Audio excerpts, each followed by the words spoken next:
Nagsad ang Philippine Postal Corporation ng National Letter Writing Campaign na may temang Dear Next President. Dinaluhan ito ng humigit kumulang 50,000 mga mag-aaral na ginanap sa mga piling mall sa buong kapuluan. Ay kay Postmaster General Josie de la Cruz, layunin ng naturang kampanya na mabigyan ng pagkakataon ang mga kabataang Pilipino na maipahayag ang kanilang damdamin at inspirasyon para sa susunod na Pangulo.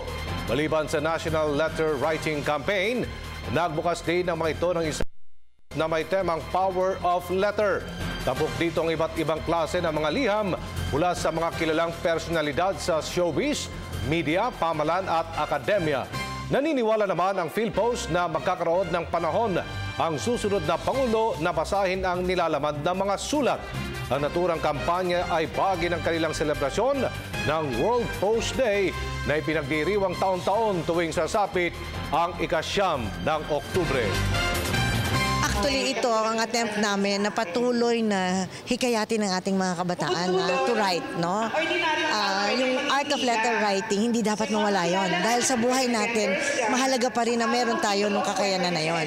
So, ito na yung pangatlong taon na ginagawa namin ito. Ito ngayon, yung lahat ng sulat ng mga bata, iipunin, ikokonsolida namin at aming ibibigay sa susunod na Pangulo ng Pilipinas. Hoping na mabigyan din ito ng atensyon, makatulong sa paggawaan ng susunod na Pangulo ng kanyang youth agenda.